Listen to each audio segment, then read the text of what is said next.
안녕하십니까. 화홍병원에서 정형외과 관절 파트를 하고 있는 류한승이라고 합니다. 오늘은 저희 비욘디에서 이렇게 좋은 자리를 마련해 주셔가지고 인공관절 수술하기 전에 고려해 볼 수 있는 치료 방법에 대해서 얘기를 해보자고 하는데요. 미리 말씀드리지만 무릎 치료입니다. 무릎 치료. 그래서 진행해 보겠습니다. 자, 처음에 이제 무릎 관절염의 진행 단계에 대해서 좀 얘기를 드릴게요. 이제 보통 우리가 이제 엑스레이로 처음에 병원을 가면 많이 진단을 하잖아요. 그래서 이 무릎 관절염 진행 단계도 엑스레이로 처음에 많이 설명을 합니다. 그래서 이제 1기, 2기, 3기, 4기 이렇게 돼 있는데 4기로 진행할수록 별로 안 좋은 거고, 엑스레이를 보고 설명드리면은 조금 드린 것보다 이렇게 모형을 가지고 설명드리는 게 좀 더 좋을 것 같아 가지고 이렇게 그림으로 좀 준비해 봤습니다. 보면은 이제 1기는 정상이랑 크게 차이가 많이 없어요. 사실 보면은 처음에. 그래서 증상 보시면은 보행은 괜찮지만 무릎이 가끔 시큰거린다, 이런 증상으로 오시는데 엑스레이 찍어봤더니 멀쩡하다. 지금 보면은 관절 사이에 윗뼈와 아랫뼈 사이 간격이 이렇게 유지가 되는 걸 볼 수 있어요. 안쪽, 바깥쪽 이렇게 둘 다 유지가 되는 걸 볼 수 있는데, 연골의 손상이 이제 미세하게 올 때에는 우리가 엑스레이의 이상을 볼 수 없기 때문에 이렇게 관절 간격이 유지되는 것을 볼 수가 있습니다. 근데 이제 2기로 진행하면서부터 여기 관절 간격이 조금씩 줄어들게 되고, 그러면서 이제 연골에 이렇게 손상이 생기기 시작합니다. 근데 연골의 손상은 사실 엑스레이에 안 보여요. 그렇기 때문에 요거는 나중에 MRI를 찍어봐야 되는데, 관절 간격이 조금씩 줄어들기 시작하고 이제 뼈가 이제 조금씩 변화하기 시작합니다. 그래서 2기부터는 엑스레이에 우리가 엑스레이에서 확인을 할 수가 있습니다. 그러면서 이제 3기로 진행하게 되면서 이렇게 연골의 손상이 더 진행하게 되고, 이렇게 비교해 보시면은 관절 간격이 이만큼 줄어들어 있죠. 이 말은 연골이 손상되었기 때문에 관절 간격이 줄어들게 보이는 겁니다. 실제로는 엑스레이에서는 연골이 우리가 안 보이거든요. 연골이 안 보이는데 요걸로 설명을 좀 드릴게요. 여기 보시면은 무릎이 이렇게 돼 있는데, 실제 엑스레이 찍어보면 우리가 이제 관절 간격이 있는 것처럼 보이는데 실제로 관절 간격이 있는 건 아니고, 여기 보면 매끈한 연골하고 이 연골판이 있는데, 이 연골판이 손상되면서 이 연골에 그 손상이 오게 됩니다. 연골에 손상이 오게 되니까 원래 요 간격만큼 엑스레이는 안 보이는데 요 간격이 줄어들게 되는 게 이제 무릎 관절염이 진행한다고 보시면 됩니다. 그래서 이 3기까지 가게 되면은 이제 뼈에도 많은 변화가 생기게 되고 관절 간격도 많이 줄어들게 되고, 4기 보시면은 여기 보면은 원래는 매끈하게 이렇게 도자기처럼 이렇게 매끈한 연골이 있는데, 여기 보면 빨갛게 돼 있죠. 이거 이제 연골이 벗겨져서 안쪽에 있는 연골 하골, 그러니까 연골 밑에 있는 뼈가 지금 드러나 있다고 보면 됩니다. 그러면 뼈랑 뼈끼리, 윗뼈랑 아랫뼈랑 이렇게 부딪히니까 우리가 걸어갈 때 이렇게 부딪히게 되고 갈리게 되니까 많이 아픕니다. 그래서 걷는 것이 고통이고 보행이 불편하는 단계까지 이렇게 오게 됩니다. 그래서 이제 무릎 관절염 자체가 1기부터 4기까지 있는데, 엑스레이에서 1기에서는 잘 안 보인다. 근데 2기로 진행하면서 조금씩 보이게 되고, 3기, 4기 진행하면서 관절 간격이 이렇게 줄어들게 됩니다. 그래서 4기 때는 윗뼈랑 아랫뼈랑 딱 붙어 있는 걸 우리가 볼 수 있습니다.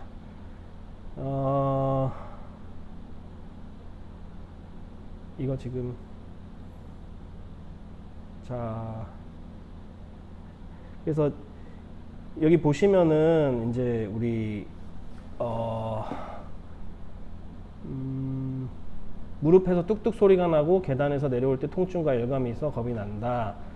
요럴 때는 일단은 이 지금 방금 설명한 관절염 진행 단계 1기부터 4기 중에 어떤 단계에 해당하는지 확인하는 것이 먼저입니다. 그래서 엑스레이는 그렇게 뭐 부담스럽지 않게 환자분들 부담스럽지 않게 찍어볼 수 있으니까 일단은 엑스레이로 기수를 확인하시고 그거에 따라서 치료 방법을 결정을 하면 되는데 이제 필요에 따라서 정밀 검사가 필요할 수 있으니까 그거는 이제 병원에 오셔가지고 신체 검진도 해보고 엑스레이 찍어보고 확인한 다음에 진행하면 되겠습니다. 그래서 다음 단계로 좀 넘어가 봅시다. 이제 간단하게 우리가 이제 이 전 단계에서 무릎 관절염의 진행 단계를 저희가 설명을 드렸어요, 제가. 근데 이제 이 단계에 따라서 어떤 치료가 필요한지 한번 알아보려고 합니다. 그래서 당연히 이제 치료에는 이렇게 비수술적 치료, 그 다음에 수술적 치료 이렇게 나눌 수 있어요. 단계적으로 이제 진행이 되는 건데 처음에 아까 이렇게 조기 단계일 때는 약물 치료, 물리 치료, 뭐 이제 이런 것들, 도수치료, 충격파, 운동 치료 이것들은 부가적인 치료겠죠. 그리고 이제 주사 치료를 통해서 수술적 치료가 필요하지 않은 환자분들에서는 우리가 연골의 손상을 회복할 수 있고 그 다음에 증상의 호전을 기대할 수가 있어요. 여러 가지 주사 치료들이 많이 나와 있습니다, 시중에. 근데 간략하게만 알아보자면 프롤로 증식 치료, 그리고 많이 받는 우리 연골 주사가 있겠고, 그 다음에 DNA 주사라고 불리우는 우리 PDRN 주사가 있고, 그 다음에 이제 요새 최근에 나온 신의료 기술인 PRP 치료랑 비맥 치료가 있을 수 있어요. 요거는 이제 쭉 저희가 이따가 그 뒤에서 설명을 계속 드릴 겁니다. 그리고 수술적 치료에는 수술적 치료도 이렇게 단계적으로 있는데 결국 나중에 아까 뼈랑 뼈끼리 부딪혀서 갈려서 아픈 사기에 이르면 이제 우리가 보통 인공관절을 하게 되죠. 근데 우리 오늘 주제가 뭐냐면 인공관절 하기 전에 사기까지 와가지고 인공관절 하기 전에 그 전에 조금 더 내가 내 무릎을 좀 더 쓸 수 있고 예방할 수 있다면 훨씬 낫겠죠. 그래서 그 전에도 수술적 치료로 관절 내시경 치료를 통해서 연골 재생술을 할 수 있고 그리고 그 다리가 휘어 있는 분들은 이제 오다리 수술하죠. 휜다리 교정 수술이라고 부르는데 근위 경골 절골술을 통해 가지고 내 무릎을 훨씬 더 오래 사용하실 수 있습니다. 그리고 저희 보면은 질문 하나만 요거 좀 설명해 드리고 갈게요. 2년 전 넘어지면서 내측 무릎을 바닥에 세게 부딪힐 때 통증이 엄청 심했습니다. 그 후 양반다리 쪼그려 앉기, 비행기를 오래 타고 첫 발을 디딜 때 뻐근한 통증 등이 있어서 병원을 방문하고 소견은 반월상 연골판 파열이 의심된다. MRI를 찍어야 정확하게 알 수 있다. 라고 하셨습니다. 근데 이제 사정이 있으셔가지고 미루고 일상 중에 간간히 고통을 느끼며 지금까지 버티다 며칠 전에 MRI 찍었는데 역시 파열이다. 그래서 봉합을 해야 된다. 이렇게 권유를 하셨습니다. 수술 후에도 통증은 나아지지 않을 수 있다 얘기 들어서 과연 수술이 답인 건지 어찌할지 모르겠습니다. 통증이 괴로운 거라. 그리고 무록도 있다고 하시네요. 이렇게 얘기하셨는데 뭐 전형적인 거거든요. 우리가 연골판 파열이 있을 때 무조건 수술을 해야 되냐? 그건 이제 파열이 어떻게 생겼는지 요거에 따라서 많이 달라지게 됩니다. 그리고 환자분의 나이에 따라서도 많이 달라져요.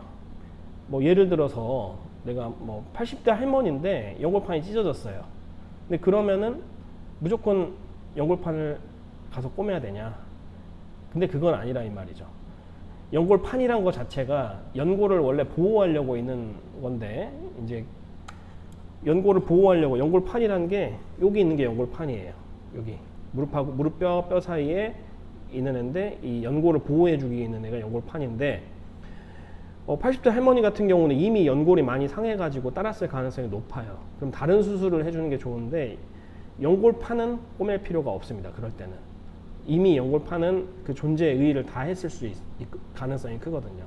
그리고 뭐 할머니가 뭐 달리기 하고 뭐 물론 달리기도 할 수 있겠죠. 근데 이제 달리기를 심하게 하거나 우리가 뭐 조깅 정도는 할 수 있겠지만 뭐 장거리 달리기를 하거나 이러진 않을 거기 때문에 그런 경우에는 굳이 연골판 봉합을 안 해도 돼요. 근데 이제 만약 내가 젊고 앞으로 많이 써야 되고 그리고 연골판 파열이 봉합을 해서 좋아질 수 있는 파열이라면 봉합을 하는 게 맞죠. 예. 근데 이 연골판이란 게 우리가 연골을 보호하기 위해 있는 거기 때문에 수술 후 수술 후 통증이 나아지지 않을 수 있다고 이제 설명을 드린 것 같아요. 주치의 선생님께서. 근데 그래도 수술을 하고 나면 통증은 대부분 많이 호전이 되긴 합니다. 그리고 중요한 거는 연골판을 봉합했다고 해가지고 그게 이제 뭐 무조건 내가 뭐 평생 문제없이 쓸 수 있느냐? 그게 아니죠. 연골판이 찢어진 거를 봉합을 해놨기 때문에 우리가 다른 사람 무릎보다 약해져 있는 거잖아요. 그러니까 오히려 더 관리를 잘 하셔야 됩니다. 그래서 수술이 중요한 게 아니고 수술 후에 어떻게 관리를 하느냐 그거에 따라서 통증이 훨씬 더 좋아지실 수 있고 일상생활에 빨리 복귀하고 운동도 충분히 하실 수 있고 그렇게 잘 쓰실 수 있어요. 그래서 제가 정확하게 환자분 정보를 알지 못하기 때문에 요거는 주치의 선생님하고 잘 상의를 일단 해보시는 게 좋을 것 같고 저는 이제 요 정도 답변을 좀 해드리겠습니다. 그리고 지금 보면은 예안님 연골 주사랑 스테로이드 주사가 다른 건가요? 연골 주사랑 스테로이드 주사는 아예 다른 거예요. 연골 주사라는 거는 우리가 이제 이름이 연골 주사로 붙여져 있어가지고 보통 환자분들이 연골을 재생해주는 주사 뭐 이렇게 착각을 하기가 쉬운데 연골을 재생해주는 주사가 아니고 저는 이제 쉽게 설명드리면은 보통은 우리 자동차 타고 다니면은 엔진 오일 가시지 않습니까? 근데 이제 우리가 보통은 뭐 제가 알기로는 2만 킬로 뭐 이렇게 타면은 한 번씩 갈고 하는데 우리 무릎도 마찬가지예요. 이제 젊었을 때는 이 안쪽에 보면은 요런 연골판이라든지 뭐 측부인대, 이 십자인대 요런 구조물들이 다 요놈 이 연골을 지키려고 있는 애들이거든요. 근데 나이가 들면 들수록 요놈들이 조금씩 안 좋아져요. 그러다 보니까 연골 보호하는 기능이 조금 떨어지게 되고 그러다 보니까 연골이 깎여 나가는 게 우리 관절염인데 요 연골 보호하는 애들을 조금 대체해 주는 겁니다. 연골 주사라는 게. 그래서 쉽게 생각하면은 자동차에 어떤 엔진 오일 가는 거라고 생각하시면 된다. 그래서 보통 연골 주사가 우리 뭐 6개월에 한 번씩 이렇게 맞게 되는데 주기가 있듯이 우리 엔진 오일 가는데도 주기가 있듯이 연골 주사 맞는데도 이렇게 주기가 있는 거예요. 근데 우리 아까 여기 말씀드린 스테로이드라는 거는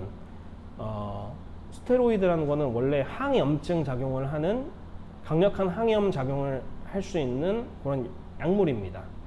그래서 이제 한간에는 뭐 이제 환자분들이 자주 와서 물어보세요. 뭐 스테로이드 주사 뭐 맞으면은 뭐 무릎이 망가진다는데 뭐 맞아도 됩니까? 뭐 이런 질문 많이 하시는데 스테로이드가 뭐 무조건 안 좋은 건 아니에요. 이게 스테로이드를 적절한 시기에 적절한 환자분께 적절한 용량을 사용을 한다면은 그거는 아주 도움이 될 수 있어요. 그거를 어떻게 사용하느냐 요 문제인 거지 스테로이드 주사가 무조건 나쁜 건 아닙니다. 그래서 그렇게 아시면 될 것 같고 지금 보면은 그래서 결론적으로 연골 주사랑 스테로이드 주사는 아예 다른 거죠. 아예 다른 겁니다. 그리고 질문이 그래서 소소한 나날들님 안녕하세요. 어머니가 70대시고 이제 기운이 많이 없으신데 류마티스 10년 알아오시는 통증이 너무 심합니다. 인공관절 강화. 이제 류마티스 같은 경우가 이제 뭐 인공관절 수술 가능한지는 결국에는 이제 엑스레이로 먼저 찍어보고 기수에 따라서 이제 관리를 해야 되는데요. 이 류마티스를 앓고 계시면은 이제 류마티스라는 게 우리 연부 조직, 결체 조직의 질환이라고 하는데 이제 류마티스 있는 분들이 인공관절 수술을 하려면 조금 까다롭긴 해요. 그래가지고 당연히 인공관절 하는 게 가능하고 이렇게 심하고 아픈데 뭐 수술을 미룰 필요는 없어요. 근데 환자분이 실제로 인공관절이 필요한지 아닌지를 정확하게 판단하고 진행을 해야 되기 때문에 그거는 가까운 병원을 한번 찾아주시는 게 좋을 것 같아요. 그래서 뭐 필요하시면 하셔야죠. 뭐 수술이 인공관절이 무조건 안 좋고 그런 거 전혀 아닙니다. 그리고 A4 사이즈님, 관절 치료를 주사로 할 수 있는 게 놀랍네요. 당연히 관절 치료를 주사로 하죠. 무조건 수술하는 거 아니에요. 그래서 뼈가 아니라 연골을 직접 치료하는 방식인가 보네요. 연골에 직접 작용하는 주사도 당연히 있어요. 그래서 이따가 제가 좀 더 설명을 드릴 거고, 걷다가 갑자기 휘청하는 경우가 있는데 이것도 관절염하고 상관이 있을까요? 이거는 휘청인다는 얘기는 무릎에 이렇게 무릎 보면은 이렇게 측부인대도 있고 십자인대도 있고 연골판도 있지 않습니까? 근데 이제 이런 구조물들이 우리 무릎의 안정성을 담당하는 그 부위들이에요. 그래가지고 이 관절이란 게 이제 두 가지가 있죠. 이게 일단은 움직여야 되잖아요. 관절 움직여야 되는데 얘가 빠지면 안 되겠죠. 이렇게 덜컹덜컹 거리면 안 되겠죠. 근데 움직임과 안정성을 동시에 이제 확보를 해야 되는 게 이제 관절의 이 문제거든요. 이 휘청인다는 거는 안정성이 조금 떨어진다는 얘기예요. 근데 이제 두 가지가 있을 수 있는데 실제로 이게 너무 유연해 가지고 안정성이 좀 떨어지는 거죠. 그래서 휘청인다는 걸 느낄 수도 있고, 아니면 본인이 안쪽에 연골판이라든지 이런 데 문제가 있어서 뭐 통증이 있는 것 때문에 휘청인다고 느낄 수 있는 거예요. 그래서 이런 거는 한번 병원 와가지고 상담 좀 받아보시는 게 좋을 것 같아요. 그리고 통증은 크게 없는 것 같아요. 그래서 이제 이런 휘청 있는 부분들이 많이 문제가 되시면은 와가지고 한번 상담 받아보시는 게 좋을 것 같아요. 아까 말했던 그 두 가지 문제가 있을 수 있습니다. 그리고 하나님, 계단 내려갈 때 약간 불편감이 있고 무릎 구부릴 때 펼 때 뚜둑 소리가 나, 연골 부위에 부종도 보이고요. 요게 이제 뭐 좀 관절염이 진행될 때 전형적인 소견이긴 합니다. 계단 내려가는 것 자체가 무릎에 좀 더 올라가는 것보다 내려가는 게 무릎에 좀 더 그 부담을 줄 수 있고, 그래서 이 안쪽에 연골이라든지 연골판에 문제가 있을 때 이런 증상이 자주 있을 수 있습니다. 두둑거리는 소리 자체는 크게 문제가 안 될 수 있어요. 근데 소리가 있을 때 통증이 동반된다면 그거는 한번 정밀 검사를 해보는 게 좋겠어요. 하나님, 통증이 약해도 연골 손상 파열일 수 있는지 궁금합니다. 이거는 통증이 약해도 이럴 수 있습니다. 통증의 정도랑은 조금 차이가 있을 수 있어요. 그러니까 무슨 말이냐면 뭐 예를 들어서 처음에 이렇게 무리를 해가지고 염증이 있을 때는 무릎이 붓고 통증이 있고 아팠는데 조금 약 먹고 주사 치료하고 하니까 염증이 가라앉아가지고 좀 통증이 많이 호전되었다. 근데 안쪽에 처음에 혹시 연골판이 찢어지거나 연골이 손상돼서 그 염증이 유발된 거라면 약물 치료나 주사 치료만으로 이게 회복되지 않았을 수 있어요. 안쪽에 있는 구조물들이 충분히 회복되지 않았을 수 있기 때문에, 그래서 통증의 정도랑 무조건 일치하는 건 아닙니다. 그리고 VICPP님 감사합니다. 그리고 다음 한번 진행해 볼까요? 그러면 그래서 이제 이런 증상과 병의 정도에 따라서 이렇게 다양한 치료들이 있어요. 그래서 여기에 제가 다루지 못한 치료들도 있는데 일단 대표적인 것부터 이렇게 좀 나열을 해봤고요. 처음에 이제 프롤로 증식 치료 우리 많이 하거든요. 이제 뭐 의원에서도 많이 하고 병원에서도 많이 합니다.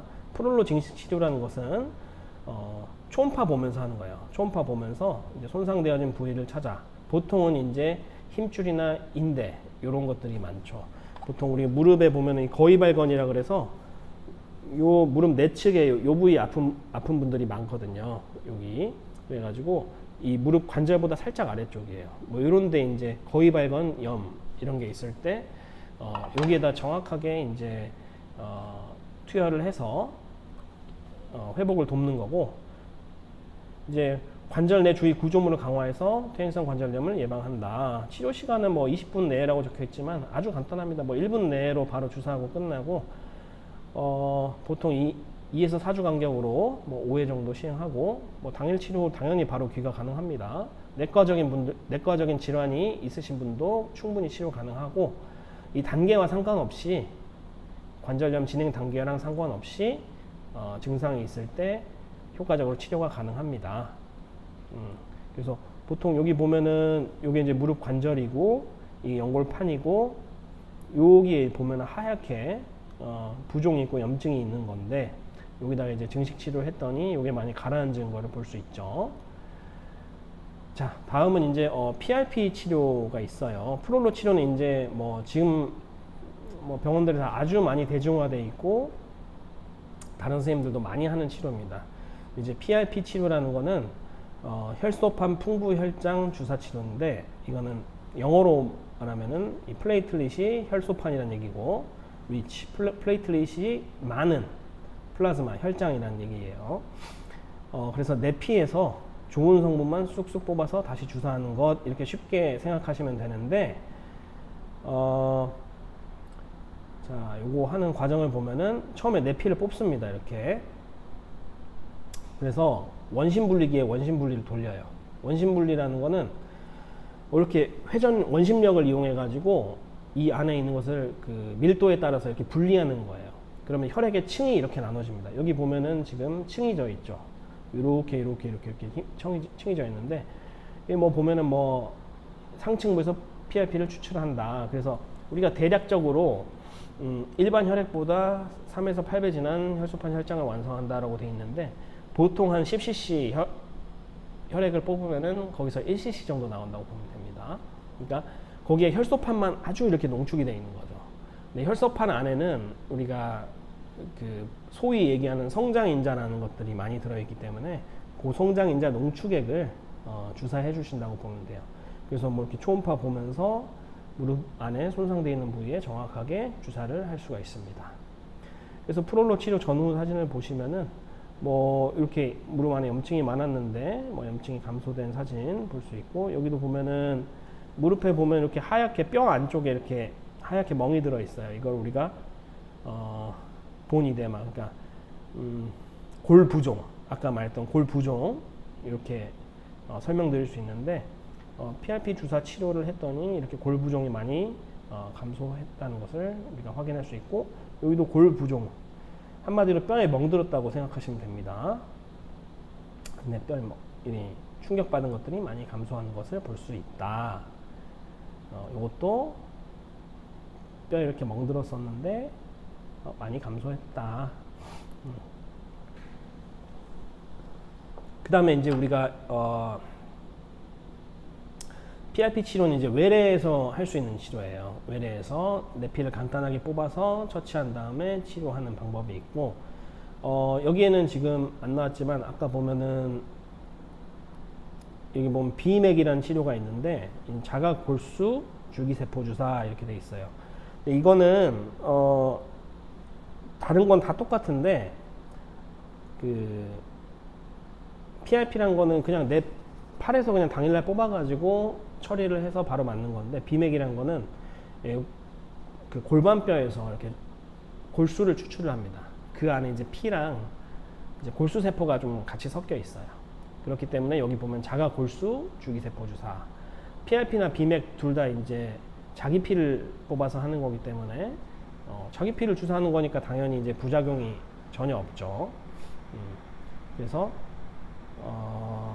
둘 다 신의료 기술로 통과가 된 치료고 무릎에 사용을 할 수 있고 보통 이제 비맥이 골수 세포가 들어가 있기 때문에 좀 더 그 비용이 좀 비싸다고 돼 있는데 실제로 PRP랑 비맥을 해보면은 장기적으로 예후의 차이는 크게 없다고 돼 있기 때문에 두 치료 모두 다 하셔도 뭐 연골에 손상된 부위에 재생을 돕는 데 아주 도움이 됩니다. 그리고 이제 여기서부터 이제 자가 연골 재생술이 나오는데요. 요거는 뭐냐면 여기서부터는 이제 수술이에요. 수술인데 요거는 이제 내시경 수술입니다. 내시경 수술이라는 거는 이 관절 안쪽에 여기다가 이제 겉에다가 뽕뽕 구멍만 2개 뚫어 가지고 간단하게 할 수 있는 시술이에요. 하반신 마취로 할 수 있고, 우리가 보통 위내시경이나 대장내시경 생각하시면 돼요. 똑같아요. 근데 위내시경, 대장내시경은 이렇게 들어가는 구멍이 있잖아요. 근데 우리 무릎은 들어가는 구멍이 없으니까 구멍만 이렇게 뚫어 가지고 안쪽에서 이제 간단하게 이렇게 하는 시술이라고 보시면 됩니다. 그래서 자가연골 재생술이란 손상되어진 무릎 연골에 2-3mm 정도의 구멍을 뚫어서 출혈을 유도하고 연골 손상 부위에 줄기세포 치료제를 도포 후 무릎 연골 재생 치료를 한다. 이렇게 설명이 되어 있는데, 조금 더 설명을 드리면, 자, 이게 이제 무릎 안에 내시경으로 들어가서 본 사진이에요. 이렇게 해서 여기다가 우리가 카메라를 뽕 넣고 이제 들어가서 직접 보는 겁니다.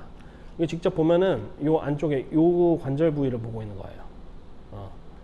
대퇴 관절 부위를 보고 있는 거고, 여기 보면은 이 바깥쪽에는 하얗게 돼 있죠. 이게 연골이에요, 연골. 실제로 연골은 이렇게 도자기처럼 하얗습니다. 근데 이게 지저분하게 이렇게 터져 있죠. 찢어져 있고, 손상이 되어 있습니다. 그래서 여기 보면은 이렇게 붉은 빛을 띠는 뼈가 드러나 있어요. 우리가 아까 여기서 말했던 요 빨간색 이렇게 드러나 있던 연골하골 이렇게 부릅니다. 그러니까 연골이 다 깎여 나가 가지고 요 연골하골이 보이는 거예요. 관절염이 진행됐다고 보시면 되죠. 그래서 요거를 이렇게 정리를 합니다. 그래서 이렇게 요런 연골들은 이제 나풀나풀한 연골이어서 사실은 기구들로 뜯어내면은 그냥 힘없이 뜯어져 나가는 연골들이에요. 그래서 요걸 이렇게 깨끗이 정리하고 이렇게 한 다음에 여기다 이렇게 구멍을 뚫어요. 여기서 뭐 2에서 3mm라고도 있지만은 뭐 작은 구멍은 1mm짜리도 있고, 우리가 뭐 크게는 4mm짜리 뚫을 수 있습니다. 그래가지고 이렇게 구멍을 뚫은 다음에 이 위에다가 이제 여러 가지 물질들을 도포할 수가 있어요. 요새는 뭐 카티스타민이든 뭐 메가카티든 뭐 카티라이프든 여러 가지 제품들이 많이 나와 있어요. 그래서 그런 치료들을 우리가 줄기세포 치료라고 하죠. 근데 실제로 요까지 뭐 치료에서 가장 중요한 거는 뭐 요 과정이라고 보면 됩니다. 요거는 덤이라고 생각하시면 돼요. 이 구멍을 뚫어주면은 아까 우리가 그 비맥 같은 경우는 우리 골반뼈에서 골수를 흡입해 가지고 원심 분리한 다음에 다시 주입을 했잖아요. 근데 요거 같은 경우는 여기 손상되어진 부위에 내 피가 계속해서 이렇게 나오는 거예요. 그러면은 계속 그 골수 줄기세포라든지 안쪽에 성장인자가 함유된 이런 피들이 나오면서 여기 있는 연골을 재생시킵니다. 그러니까 주사 치료가 아무리 좋아도 이렇게 그냥 24시간 계속 나오겠죠. 이 수술을 하고 나면은 이 치료를 뭐 따라갈 수는 없죠. 그래서 우리가 뭐 주사로 다 할 수 있으면 얼마나 좋겠습니까? 근데 이제 실제로 이렇게 그 연골을 정리하고 이렇게 연골 재생술을 하는 것이 효과는 가장 좋다. 그래서 나중에 들어가서 이렇게 확인을 해보면은 원래 이렇던 무릎이 이렇게 회복이 됩니다. 매끈하게 연골로 뒤덮인 걸 볼 수 있죠. 그래서 이 치료가 이제 효과적인 거는 내 무릎을 계속 쓸 수가 있어요. 인공관절을 하는 것보다는 그냥 몸에 이제 그렇게 금속이 들어간 것보다는 내 무릎을 살려가지고 이렇게 할 수 있다는 게 아주 큰 장점이죠. 그래서 전후 사진을 좀 보면은 이렇게 또 정리해가지고 구멍 뚫어서 했더니 아주 깨끗하게 이렇게 연골이 자라날 수 있다. 그리고 여기도 보면은 아까 그 사진인데 깨끗하게 이렇게 자라난다 하시면 되고, 치료 장점 이런 거 좀 보면은 관절 내시경으로 최소 절개 해가지고 수술하고, 뭐 주무시고 싶으시면 주무셔도 돼요.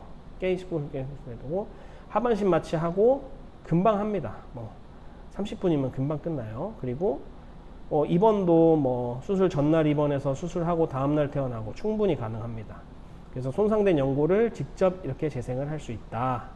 본인의 연골과 관절을 유지하면서 그러니까 본인 거를 유지하면서 관절염을 효과적으로 치료할 수 있기 때문에 이게 아주 좋은 치료입니다.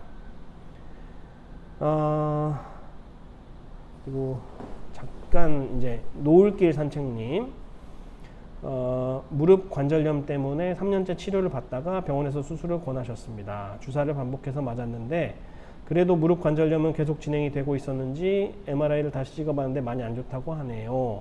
처음에는 관절을 보존하는 방향으로 이야기를 했다가 그냥 인공관절 수술을 결정했어요. 괜찮을까요? 당연히 인공관절 하기로 하면은 좀 마음이 무거울 수 있는데, 뭐 여기 선생님께서 아주 뭐 잘 보시고 권하셨을 거예요. 이제 3년째 치료를 받았는데 뭐 그래도 처음에 이제 오셨을 때 어느 정도 상태였는지 제가 알 수는 없겠지만, 근데 뭐 무릎 관절염으로 처음 왔다가 3년째까지 그래도 뭐 주사 치료하면서 잘 끌었는데 지금 이제 많이 안 좋아져 가지고 그런 거라서, 뭐 요거는 이제 그 담당 주치의 선생님께서 이제 처음에 관절을 보존하는 방향으로 이렇게 치료를 했지만 지금은 관절 연골이 많이 손상돼 가지고, 제가 방금 이 설명드렸던 자가 연골 재생술 같은 것들은 이제 아까 말했던 사기 관절염, 그러니까 무릎 전체적으로 관절염이 다 진행했을 때 연골이 무릎 관절 전체적으로, 여기 보면 뭐 일부가 손상됐을 때는 이런 연골 재생술을 하면 아주 효과적이지만 여기 전체가 다 그렇게 돼 있으면은 요거를 해가지고 그 고생을 하는 것보다 인공관절을 하는 게 훨씬 더 환자분도 편할 수 있기 때문에 주치의 선생님하고 잘 상의해가지고 진행하시면 되겠습니다. 그리고 인공관절 수술하면 무거운 기구로 운동 가능한가요? 뭐 얼마나 무거운 뭐 기구로 운동을 하시는지 모르겠지만 아무래도 이제 인공관절 수술을 하게 되면은 뭐 부분 치환술이냐 전 치환술이냐 요거에 따라서 좀 달라질 수는 있겠지만, 그 인공관절 전만큼 이렇게 그 헤비한 운동을 하기는 조금 쉽지 않긴 해요. 그리고 좀 조심해야 되고, 왜냐면 인공관절도 수명이 있기 때문에 아껴서 쓰긴 해야 됩니다. 우리가 이제 기구가 많이 좋아져 가지고 보통은 우리가 지금은 뭐 20년 생존율, 20년 동안 잘 쓰는 사람들 비율들이 많이 늘어나긴 했어요. 근데 그럼에도 불구하고 인공관절 하면 그래도 그만큼 더 관리를 잘 해주셔야 돼요. 특히 대퇴사두근 근육 운동하는 거 신경 써가지고 잘 해주시면 좋고, 막 이렇게 뭐 무리하게 무거운 무게로 이렇게 운동을 하고 이런 것들은 조금 자제하시는 게 좋을 것 같아요. 예한님 질문 또 주셨는데, 자가 연골 재생술은 관절염 몇 단계까지 할 수 있나요? 보통은 우리가 3단계까지 많이 해요.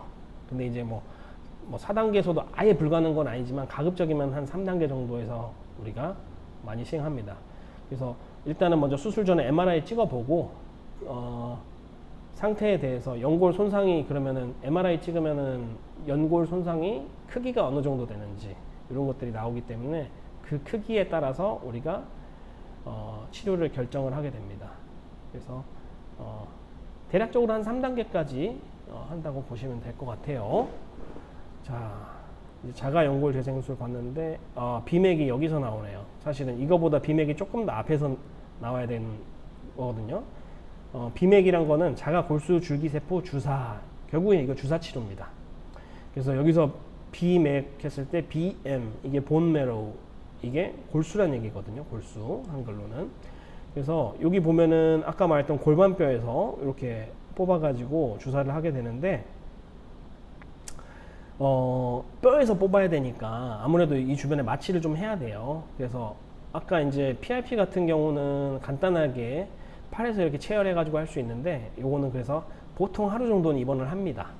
그래서 여기서 뽑아 가지고 아까 말했던 대로 이렇게 원심분리 돌려 가지고 환자한테 이렇게 주사를 하는데, 요것도 성장인자만을 뽑아서 할 수 있고, 아무래도 이 골반뼈에서 뽑다 보니까 자가 골수, 그 골수 안에는 줄기세포가 있죠. 그래서 줄기세포도 같이 주사를 해줄 수 있다는 장점이 있어요. 그래서 이것도 이제 많이 하는 치료고, 요새 보시면은 뭐 X선은 크게 상관없고 주사 전후로 해서 이런 염증 같은 것들이 조금 감소했다 이런 걸 보여주는 건데 장점을 보면 환자 본인의 농축된 골수 흡입문을 이용해서 거부 반응이 없고 안전하다. 자기 거니까 제일 좋은 게 PRP나 비맥이나 다 가장 큰 장점은 그거예요. 자기 거니까 거부 반응이 없다. 안전하다. 그리고 아까 골반뼈에서 채취해야 된다 했으니까 부분 마취해야 됩니다. 그쪽 주사 뽑는 부위에 절개를 살짝 해가지고 빠른 일상 복귀를 할 수 있고, 아무래도 골수세포를 함유하고 있다 보니까 재생 효과는 안정성이 높다고 돼 있고, 통증, 운동 기능 개선에 탁월하다고 돼 있고, 치료 시에 연골이 재생되어서 관절 기능이 회복되고 통증이 감소하는 치료이다. 그래서 뭐 요새도 이제 신의료 기술로 각광받고 있는 치료입니다. 근데 아까도 말씀드렸듯이 수술을 따라갈 수는 없어요. 이거는 이제 계속 나오잖아요. 이거 한번 해놓으면은 여기서 그러면서 계속 재생이 되니까. 근데 우리가 비맥이나 PRP를 뭐 매일 와서 맞을 수는 없을 거 아니에요. 그렇기 때문에 이제 그만큼 많이 손상된 연골에는 수술을 하는 게 더 좋다 생각하시면 됩니다.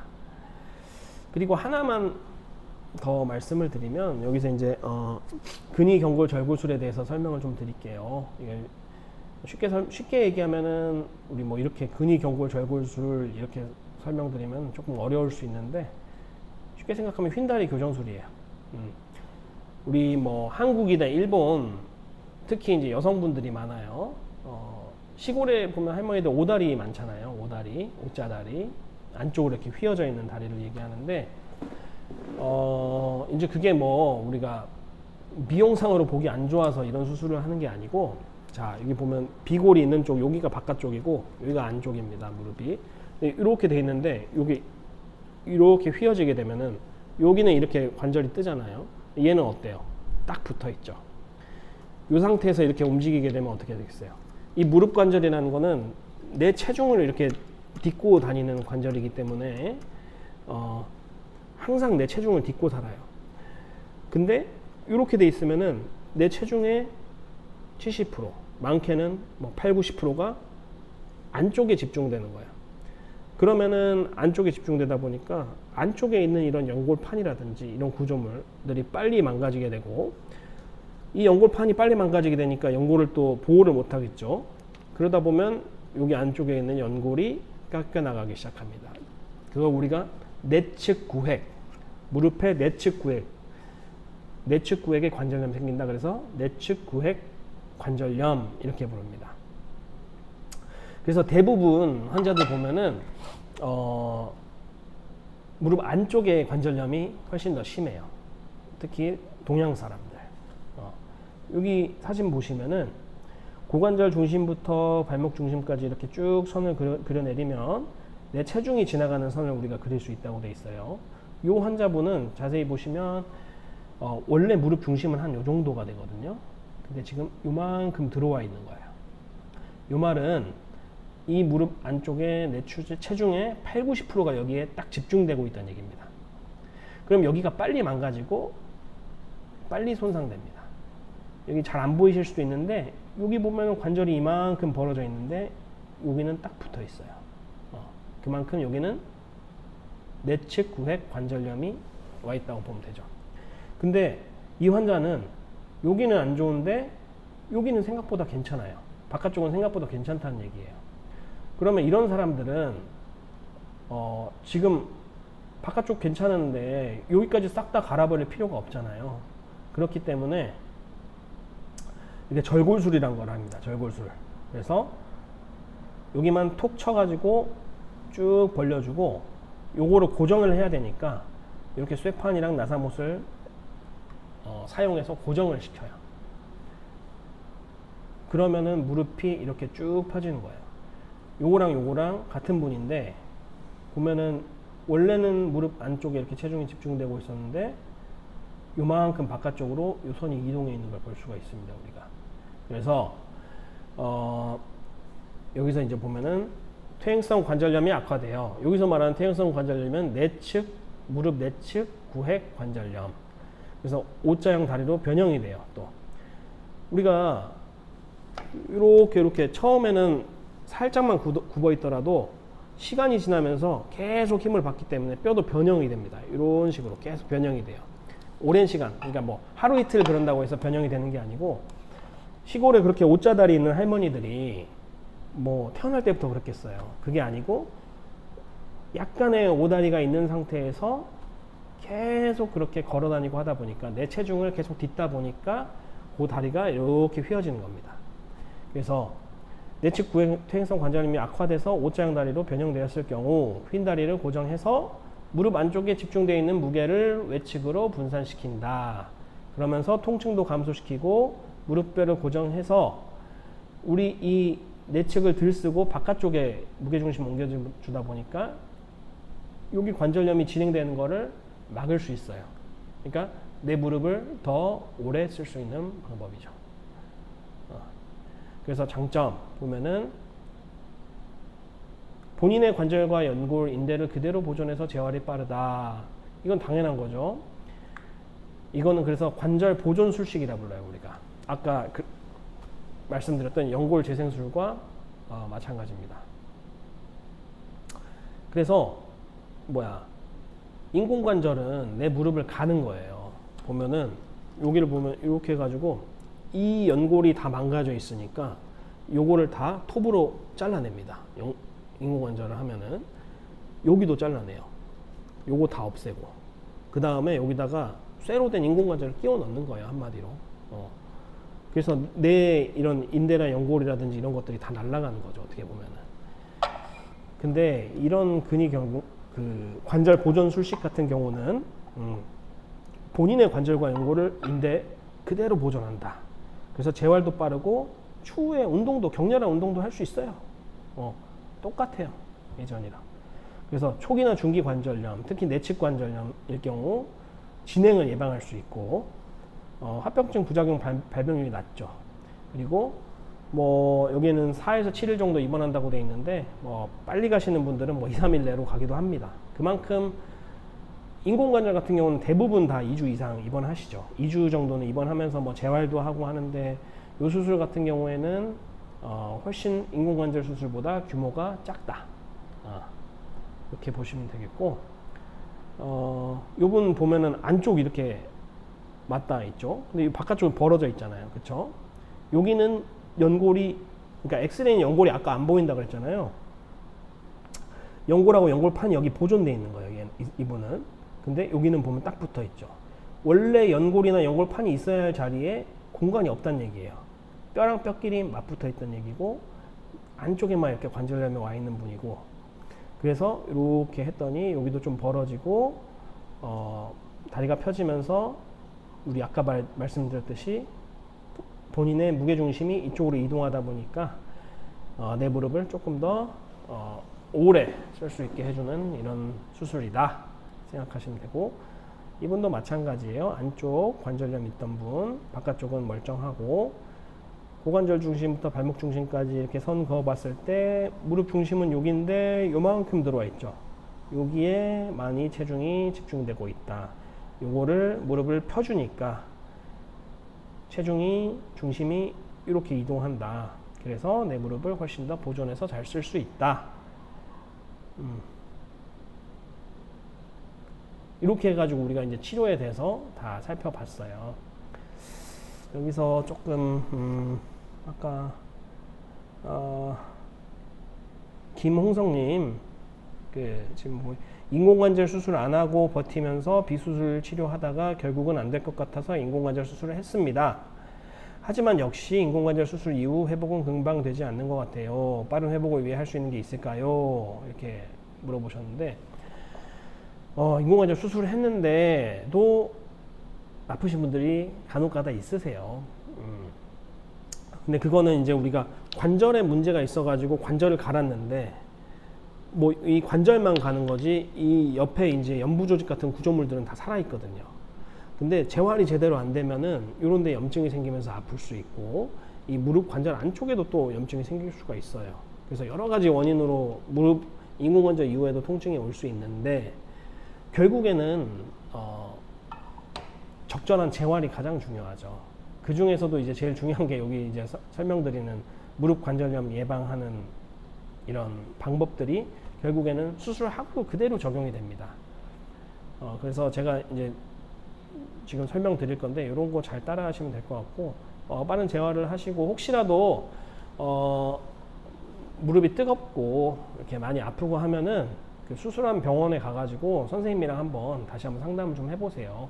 그리고 어떻게 하면 빨리 재활을 할 수 있는지, 환자분 상태를 가장 잘 아는 거는 이제 거기 수술하시는 선생님일 테니까 그 선생님하고 한 번 더 상의를 해보시고 요거 한번 해주시면 제가 봤을 때는 더 좋을 것 같아요. 뭐냐, 교과서에 다 써 있는 말들이에요. 아주 정석적인 말들이고, 아까 제가 지금까지 이렇게 설명을 드렸던 여러 가지 치료들이 있는데 그것보다 요게 가장 중요한 겁니다. 우리가 일상생활에서 할 수 있고 첫 번째 치료로 할 수 있는 것들. 첫 번째로 적절한 체중을 유지해야 된다. 체중을 감량하면은 관절염으로 인한 통증이 훨씬 줄어들고, 그 다음에 관절염 진행하는 것도 우리가 막을 수 있다. 그래서 체중 빼는 거. 그 다음에 여기 보면 좌식 생활 하지 말자. 여기 보면 이렇게 요가하면서 양반다리 하시고, 그리고 또 뭐 요새 하도 뭐 귀농 같은 것도 많이 되고 그래가지고 환자분들 오시는 거 보면은 뭐 주말에 가가지고 꼭 그 뭐 농사일을 하세요. 또 가가지고 평소에 안 하시던 분이 또 막 쪼그려 앉아가지고 뭐 나물 캐고 뭐 키우고 한다면서 이제 가서 이렇게 하시는데, 쪼그려 앉고 이렇게 양반다리 하고 이런 것들이 무릎에 아주 안 좋습니다. 이런 것들은 이제 뭐 하루 이틀 뭐 이렇게 영향을 주는 게 아니고 내 생활 어떤 습관이기 때문에 인생에 걸쳐서 계속 영향을 줘요. 우리가 이제 쪼그려 앉는 게 왜 안 좋냐면은 이렇게 하면은 이 앞쪽은 좀 뜨는데 이 뒤쪽으로 이렇게 그 압력이 증가하게 됩니다. 그러면은 이 뒤쪽의 연골판이 손상이 많이 가게 돼요. 힘을 많이 받고 손상이 가게 되고, 결국에는 계속 이런 데미지가 쌓이다가 나중에 오신 분들 보면은 뭐 별거 안 했는데 갑자기 툭 소리 나면서 통증이 시작되고 무릎에 물이 차고 그래가지고 오신 분들이 꽤 많아요. 나 별거 안 했는데, 어떤 분들은 뭐 그냥 횡단보도에서 이제 보도블록에서 내려가면서 이렇게 툭 디뎠는데 끊어지신 분들도 있고, 어떤 분들은 뭐 잠깐 이렇게 쪼그려 앉았는데 그런 분들도 있고. 이 연골판이라는 애가 원래 엄청 강한 애거든요. 젊었을 때는 아주 뭐 탱탱한 고무줄이라고 생각하시면 됩니다. 근데 그래서 그 보통 다치는 것들 보면은 뭐 축구하다가 아주 심한 외상을 받거나 뭐 십자인대가 터지면서 같이 손상을 받거나 그런 경우들이 많아요. 근데 이런 경우는 계속 이렇게 연골판이 계속 손상을 받다가 정말 가늘어져서 안 남다가 이 사소한 그 손상에 툭 하고 끊어지는 거죠. 그래서 체중 빼는 거, 그 다음에 이렇게 좌식 생활 하지 않는 거, 그 다음에 이 실내 자전거라 써놓은 거는 운동하라는 얘기예요. 운동. 결국엔 운동이 중요한데 왜 중요하냐? 왜 중요한지 알아야 되겠죠? 아까 제가 처음에 설명드렸을 때 결국에는 처음으로 다시 돌아가면 이 무릎 관절이란 거는 우리가 이렇게 움직이니까 그 존재의 의의가 있는 겁니다. 이 관절이 안 움직이면 뭐하러 관절이 있겠어요. 그쵸? 근데 이 관절이 움직일 때 얘는 움직여야 되니까 대신에 이렇게 단단하게 잡아주는 구조물이 필요해요. 그래서 있던 게 아까 십자인대, 전방 십자인대, 뒤에 보면 후방 십자인대, 그 다음에 측부인대, 내측, 외측 측부인대가 있고, 지금 가장 중요한 연골판이 있습니다. 근데 이런 구조물들이 이제 무릎 안에 이 연골, 이 가장 소중한 연골을 보호해주고 있는 애들이에요. 근데 또 하나 더 보호해줄 수 있는 애가 있어요. 그건 바로 요렇게 붙어있는 대퇴사두근이라든지 햄스트링이라든지 이 주변, 무릎 주변에 있는 근육들이 이런 연골판이나 십자인대, 측부인대 얘네들이 하는 역할을 같이 나눠서 해주는 거예요. 그래서 근육이 약한 사람들은 얘네들의 부하가 많이 걸리다 보니까 얘네들이 빨리 망가지는 거예요. 예. 근데 근육이 강해야 우리가 무릎을 오래 쓸 수 있다. 그래서 추천하는 운동은 뭐 당연히 걷기나 뭐 조깅이나 좋은 운동인데 무릎이 아프신 분들은 가급적이면 내 체중을 안 딛는 운동을 하는 게 좋아요. 그래서 우리 여기 들어오신 분들은 아마 이제 무릎이 아픈 분들이 좀 많을 테니까 가급적이면 내 체중을 딛지 않는 뭐 실내 자전거를 탄다든지 아니면 뭐 이게 조금 힘드시면은 우리 수영장 같은 데서 걷는 운동 뭐 이런 거 하셔도 돼요. 그럼 내 수영장에서는 부력이 있기 때문에 내 체중을 조금 더 감소시켜 주니까 거기서 이제 걷고 움직이고 운동하고 하셔도 되고 그리고 또 할 수 있는 게 그 헬스장에서 이제 레그 익스텐션 같은 거 해가지고 무릎 쭉 펴는 운동.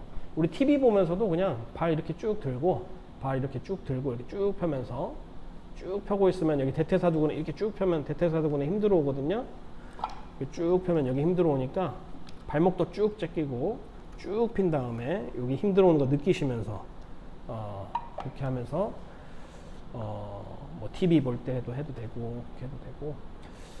그다음에 또 뭐가 있을까요? 그다음에 벽에 기대 가지고 이렇게 스쿼트 같은 거 하거나 아니면은 약간 구부린 상태에서 버티는 거, 그런 운동도 아주 뭐 무릎 운동에 좋은 운동이고, 우리가 보통 많이 하는 스쿼트 같은 운동들은 그 제대로 하지 않으면은 오히려 무릎 통증을 악화시킬 수 있기 때문에 이런 운동도 먼저 해주시고 그 다음에 스쿼트 하시면 더 좋을 것 같아요. 그리고 그래서 다시 한번 정리해 보면 체중 유지, 그 다음에 좌식 생활 하지 말고, 그 다음에 무릎 주위의 근육을 강화시켜야 된다. 그리고 한 가지 또 말하면 계단 올라가는 운동은 좋은데 내려가는 운동은 가급적이면 하지 마시고, 내려올 때는 엘리베이터 타고 내려오시고, 계단 올라가는 거는 좋은 운동이에요. 통증 없으시면 하셔도 됩니다. 티파니에서 아침을님 보면은 슬로우 조깅은 어떨까? 무릎에 큰 무리는 없을까요? 조깅 좋죠. 좋은 운동이죠. 왜냐면 우리가 이제 우리 몸에 무릎만 있는 게 아니고 뭐 경추도 있고 요추도 있고 그다음에 뭐 다른 관절들도 있고 하기 때문에 뭐 조깅은 아주 좋은 운동이죠. 괜찮으시다면 무릎에 아주 통증이 없으시다면은 슬로우 조깅 해도 됩니다. 근데 무릎이 아픈 상태에서는 하지 마세요. 이게 뛰게 되면은 무릎에 조금 더 하중이 많이 가게 되거든요. 그래서 아플 때는 안 하시는 게 좋겠다. 네, 슬로우 조깅, 그렇죠? 그래서 이렇게 좀 알아봤어요. 그래서 우리가 뭐 인공관절 수술도 좋은 치료지만 그래도 가급적이면은 내 무릎을 갈지 않고 우리가 내 무릎을 보존하면서 할 수 있는 치료를 하는 게 좋겠죠. 그래서 아까 말했던 예방적인 방법이 가장 중요한 거고, 그 다음에 보면은 이렇게 요새 나오는 이런 주사치료, 자가혈소판이나 자가골수 줄기세포를 이용해서 주사치료도 할 수 있고, 그 다음에 그게 안 될 경우에는 이렇게 내시경으로 연골재생술, 그리고 다리가 많이 휘어 있는 분들은 휜다리 교정술 할 수 있다. 이렇게 정리하시고 오늘은 마무리해도 될 것 같습니다. 네. 더 혹시 뭐 궁금하신 거 있으신가요? 그래서 뭐 아무튼 아까 질문들 많으셨는데 결국에는 본인 그 주치의분들하고 잘 해주실 테니까 잘 상의하셔가지고 좋은 치료 하시면 될 것 같고, 그 마지막에 설명드린 그거는 아주 중요하니까 그것만 좀 잘 지켜주시면 좋을 것 같습니다. 아무튼 오늘 고생 많으셨고 다음번에 또 뵐 수 있으면 다시 한번 뵙겠습니다. 네, 화홍병원 정형외과 류한승이었습니다. 감사합니다.